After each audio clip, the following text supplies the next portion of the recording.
C'est sur cette scène de crime reconstituée de manière quasi réaliste que les élèves du lycée Blaise Pascal se sont penchés cet après-midi. Après un film projeté, vient le temps de l'enquête. Qui a tué Monsieur Duchemin ? Les prélèvements viennent, les élèves semblent intéressés à l'image de Yanis, qui n'exclut pas d'en faire son métier plus tard. Qu'est-ce qui, selon vous, pourrait être intéressant pour l'enquête, pour identifier le tueur d'Oscar ? Son téléphone. Son téléphone, ouais, ok. Et qu'est-ce que tu ferais avec le téléphone ? C'est ça, d'être plus proche de la nature humaine, qui peut être mauvaise et morbide via les morts.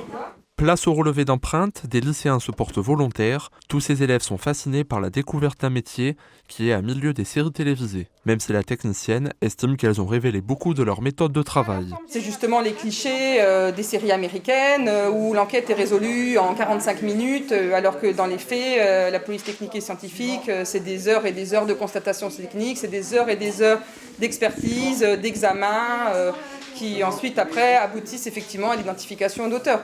Mais c'est pas les techniques en fait qui sont mises en œuvre dans ce genre de série existent pour la plupart, sauf qu'elles sont pas présentées de la façon que nous on l'utilise en réalité. Moi j'ai commencé ce métier il y a 20 ans. Il y a 20 ans, on parlait pas de police scientifique, les délinquants ne connaissaient pas vraiment les techniques pour se protéger, pour essayer d'éviter de laisser des éléments sur les scènes d'infraction.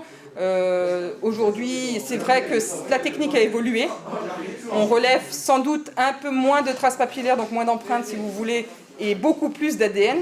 Mais comme les techniques ont évolué en matière d'ADN, on identifie finalement aussi facilement les auteurs qu'avant, mais plus de la même façon. Place à un questionnaire à choix multiples pour terminer cette intervention. Cette journée est aussi l'occasion pour le lycée Blaise Pascal de mettre en valeur la filière sciences et techniques de laboratoire.